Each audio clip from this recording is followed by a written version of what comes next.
Do you ever look at a swimming workout and feel like it's written in a foreign language? Or maybe you get the gist of the workout, but you don't fully understand all the terms? Or maybe you're writing your own workouts and you're not sure what you should incorporate into your training. Well, in this video, I'm going to break down 5 swimming terms that you need to understand and implement into your training in order to maximize your time in the pool and become a more effective swimmer. Stick around, you're going to want to check this out.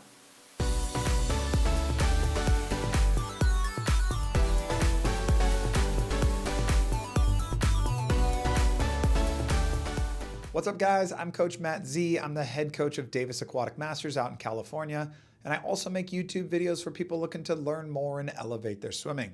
If you want to become a better and more efficient swimmer, click that subscribe button and start watching. I post new videos as often as I can, all aimed at improving your swimming and making you more confident in the water. Speaking of making you a better swimmer, there's a few swimming terms that you need to know in order to be successful. If you're swimming on your own, you're going to want to understand these terms so you can incorporate them into your training to maximize your time in the pool. And if you're swimming with a team, you'll need to understand these terms so you know exactly what your coach is talking about when they're explaining the workouts. Without an understanding of these aspects of swimming, you are missing out on a huge opportunity to improve your technique and training. So without further ado, let's get into it. All right, so the first swimming term we're going to talk about is descend. A lot of coaches, including myself, will have a set that involves descending. It could look something like this: 3 100s free, descending 1 to 3. What that means is that you're going to get a little faster on each 100. So the first 100 would be your slowest, the second one would be a little bit faster, then the third would be your fastest. You should choose an interval that actually allows you to get a little faster on each one. So maybe a little easier than your normal cruise interval. Sometimes I see people get confused here with the word descend. People think that that means that you descend your effort, meaning your time would get slower. What it actually means, though, is that you're going to descend your time, so you're putting a little bit more effort into each swim and getting a little bit faster on each one. All right, swimming term number 2 is build. I have build in almost all of my workouts. It's an essential part of swimming training. It's similar to descend in that we're going to get faster as we swim, but when you build, each swim starts smooth and gets a little faster as you go. So for example, if we're going to do those 3 100s, but we're going to do them build, each 100 would start smooth and then finish fast. This is different than descend, where we get a little bit faster on each consecutive 100. When you're doing build, you should set your interval so you have enough rest that you can actually get faster as the swim goes on. Doing build is great for warm-up. You can work on setting up good technique when you're going slower and then try to hold on to that technique as you get faster. It's also a great way to get your heart rate up and get yourself ready to swim fast.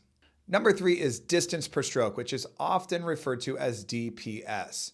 We typically do distance per stroke during freestyle swims, and the goal is to take as few strokes as possible to get across the pool. It's all about efficiency here. You're trying to get a lot of distance for every stroke. So when you're doing DPS, make sure you actually count your strokes so you know how you're doing. I like to tell my swimmers it's okay to cheat a little bit when you're doing DPS by pushing off the wall really hard and streamlining extra long.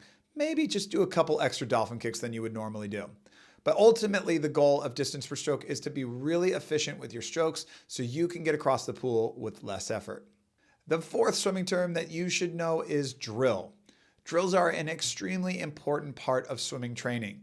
A drill is something that you do to help you improve your swimming technique. They're so important because improving your technique can make you faster, reduce your chances of injury, and make swimming easier and more fun. So with drills, what you're going to do is swim the stroke in a little different way that helps you improve certain aspects of your technique. Now, there are thousands of drills out there that all work on different things. If you're unfamiliar with drills, my suggestion would be to subscribe to this channel and start watching. I've got a bunch of videos with great drills that can help you improve your strokes. I even have a video breaking down my favorite drills for each stroke, and I will put a link to that in the description. If you haven't seen it already, you should definitely go watch it, even if you're familiar with a lot of drills. And hey guys, if you're looking for some gear to help you with those drills or any other aspect of your swimming, go to finiseswim.com, use the code CoachMattZ, and you can get 20% off your entire order.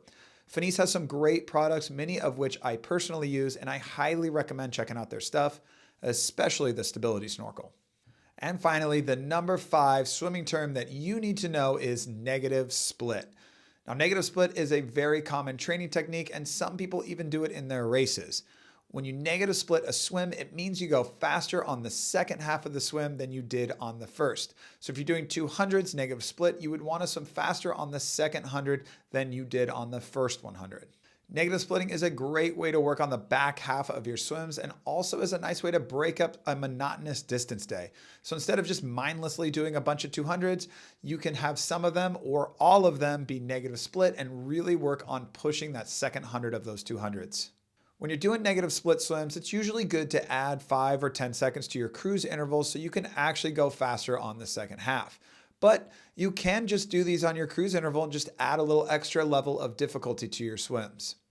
Now, I love training like this because it can help you finish your races. And I always tell my swimmers it's a lot more fun to finish a race or a workout strong than it is to go out too fast and die. Plus, as an added bonus, you can pretend you're my favorite swimmer, Bobby Fink, and you're coming out of nowhere to win an Olympic gold medal. There you have it, guys. 5 swimming terms that you need to know in order to be a successful swimmer. If you've got other terms that you want to know about, let me know down in the comments. My goal with this is that you can either write your own workouts or confidently walk into a workout and understand everything that's written on the board. So if you've got questions, let me know. I'm CoachMattZ. I hope you learned something. I hope you enjoyed yourself. I'll see you next time.